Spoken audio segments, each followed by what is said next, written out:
Vamos começar com uma pergunta importante. Se os princípios são implícitos, por que aparecem em tantas leis? É aí que muita gente pode se equivocar. Quando falamos em princípios implícitos, usamos a Constituição Federal como referência. São princípios que não estão escritos de forma literal na Constituição, mas decorrem da sua lógica e orientam a atuação da administração pública. Agora, atenção!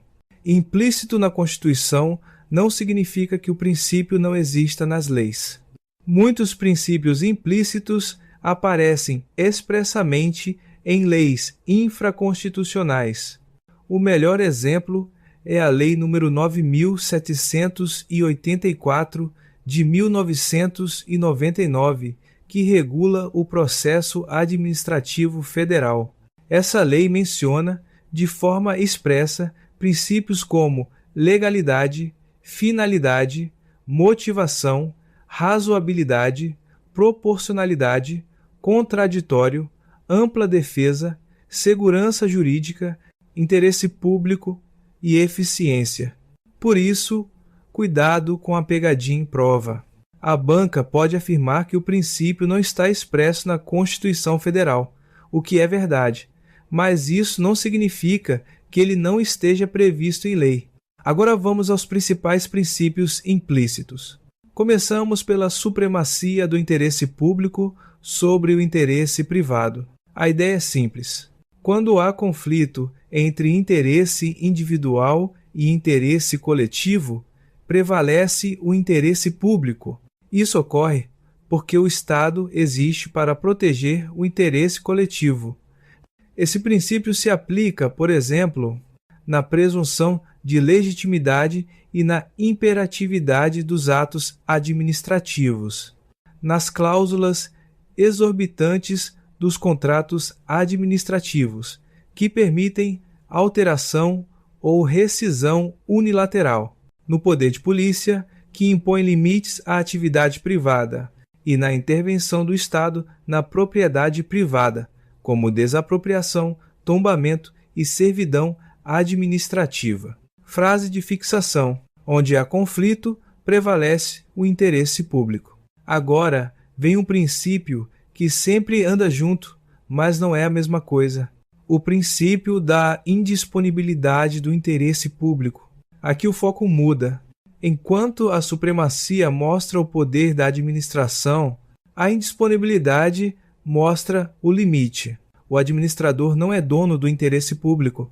Ele não pode abrir mão, negociar ou escolher se cumpre ou não a lei. É por isso que a administração precisa licitar para contratar.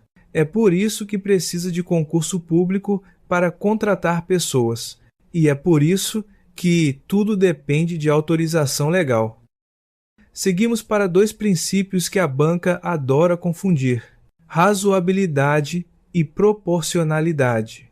Ambos exigem equilíbrio, sem excesso, sem exagero.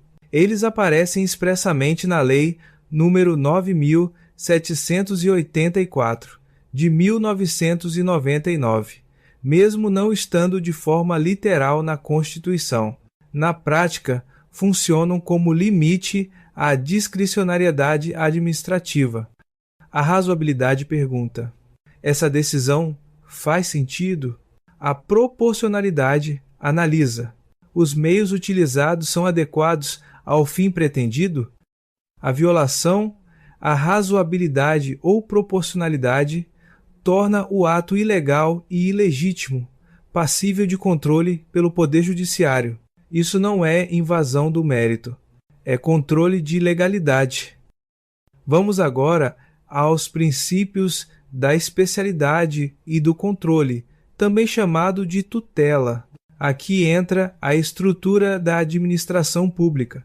Existe administração direta e existe administração indireta. As entidades da administração indireta surgem por descentralização administrativa. Cada uma nasce para cumprir uma finalidade específica. Isso é o princípio da especialidade. A entidade só pode atuar dentro do que a lei autorizou. Uma autarquia não faz qualquer coisa. Ela faz apenas o que a lei permite. Exemplo prático. O INSS foi criado para cuidar da previdência social. Ele não pode atuar fora dessa finalidade. Outro exemplo. A Anvisa atua na vigilância sanitária. Ela não pode exercer funções fora do que a lei autorizou. Esse limite decorre da legalidade e da indisponibilidade do interesse público. A Constituição Federal exige lei específica para a criação ou autorização dessas entidades, conforme o artigo 37, inciso 19. Essa lei já define o que a entidade pode e o que não pode fazer. Para garantir que essa finalidade seja respeitada, surge o princípio do controle ou tutela. A administração direta pode controlar a administração indireta. Mas atenção, não existe subordinação, existe apenas vinculação. A regra é a autonomia. O controle é exceção e só existe quando a lei autoriza. Agora, um princípio clássico. O princípio da autotutela.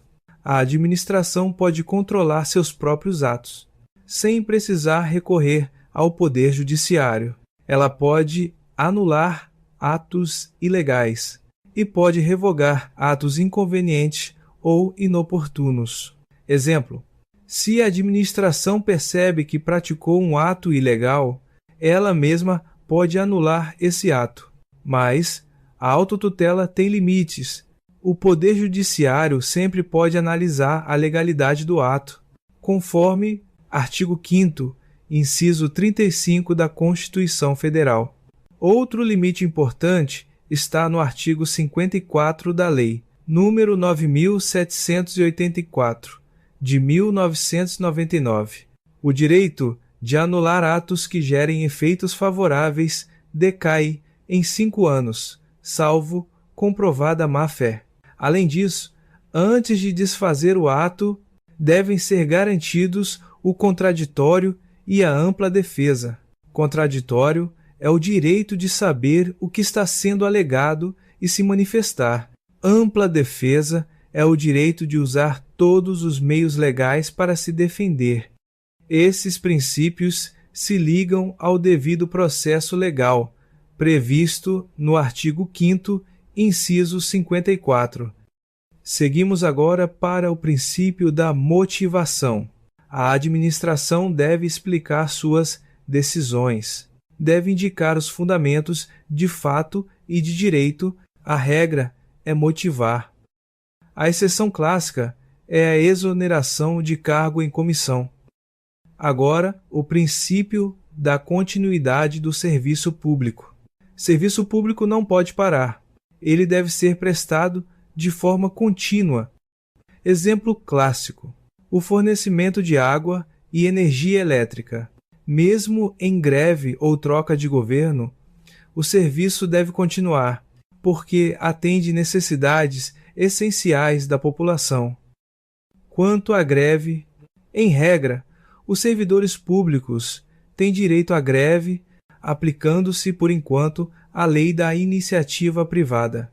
Mas atenção, os militares não têm direito à greve, conforme o artigo 142, inciso 4 da Constituição Federal. Os policiais civis também não possuem esse direito, conforme entendimento do Supremo Tribunal Federal. Ainda assim, a continuidade não é absoluta.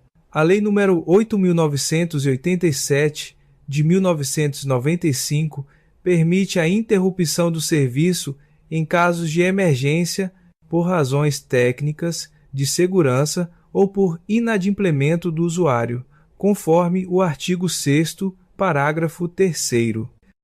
Na sequência, o princípio do contraditório e da ampla defesa. Esse princípio decorre do artigo 5º, inciso 55 da Constituição Federal. Aplica-se aos processos judiciais e administrativos e se relaciona com o devido processo legal, impedindo decisões arbitrárias. Contraditório é o direito de conhecer as alegações e se manifestar. Ampla defesa é o direito de alegar, provar e utilizar todos os meios legais. A ampla defesa pode incluir defesa técnica, mas, no processo administrativo, não é obrigatória a presença de advogado, conforme a súmula vinculante número 5 do Supremo Tribunal Federal. Por fim, o princípio da segurança jurídica e da proteção da confiança. Esse princípio busca estabilidade, evita mudanças bruscas, protege situações consolidadas ao longo do tempo. Ele fundamenta o direito adquirido, o ato jurídico perfeito, a coisa julgada, a prescrição e a decadência. Também sustenta o prazo decadencial de 5 anos, previsto no artigo 54 da Lei nº 9.784, de 1999. Por enquanto, finalizamos por aqui. Estudamos os pontos essenciais sobre os princípios implícitos da administração pública. Se este conteúdo te ajudou, deixa o like e se inscreve no canal para acompanhar as próximas aulas. Seguimos com novos vídeos sobre as principais matérias de concursos. Até o próximo vídeo e bons estudos!